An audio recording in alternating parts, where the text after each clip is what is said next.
Orang yang ada masalah sakit lipat tak boleh, okey, selalunya di bahagian pelipat ni dia ada bonjol. Okey, dia ada bonjol. Bonjol ni disebabkan yang pertama mungkin disebabkan air, and then yang kedua disebabkan urat dia dah tersepit, jadi angin dah masuk. Jadi macam mana cara kita nak urut? Kita kena urut di bahagian pelipat, and then di bahagian ni kita angkat sedikit kaki dia. Alright, kita tekan. Kalau macam gini akan rasa sangat sakit, tapi pun boleh. Macam mana cara urut dia? Letak lotion. Letak lotion, okey, kita urut yang paling mudah dulu. Okey, ini pelipat. Rasa kita pusing. Kita jangan langgar ini bola. Kalau ada orang yang ada masalah sakit lutut, dia ada satu bola kat sini. Jadi kita ada bola, kita urut je kiri dan kanan bola. Macam mana? Kiri dan kanan. Kita pusing macam dekat lutut tadi.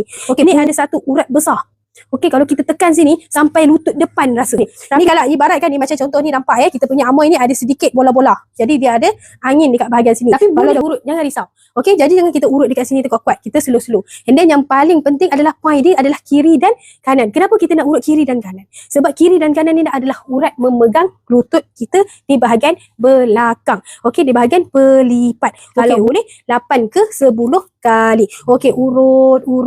Pusing bola tu. Ni kan bola, ibarat ni bola ni, nampak bola Boleh jelas ni macam ada nampak bonggol kat sini kan?